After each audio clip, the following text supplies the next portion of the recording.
تلك آيات الكتاب والذي أنزل إليك من ربك الحق ولكن أكثر الناس لا يؤمنون.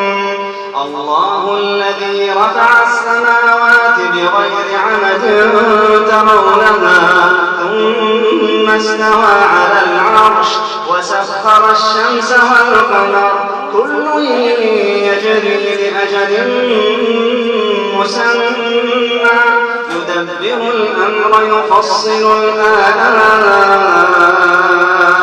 لعلكم بلقاء ربكم توقنون. وهو الذي مد الأرض وجعل فيها رواسي وأنهارا ومن كل الثمرات جعل فيها زوجين اثنين يغشي الليل النهار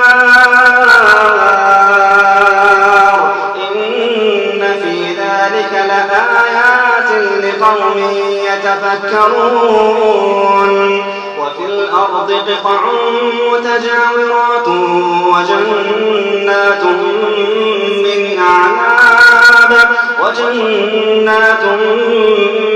أعناب وزرع ونخيل صنوان وغير صنوان يسقى بماء واحد ونفضل بعضها على بعض في الأكل إن في ذلك لآيات لقوم يعقلون.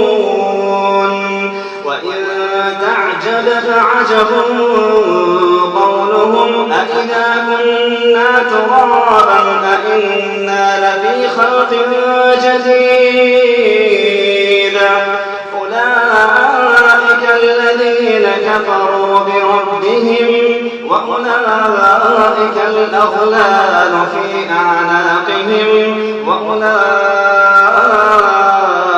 أصحاب النار هم فيها خالدون. ويستعجلونك بالسيئة قبل الحسنة وقد خلت من قبلهم المثلات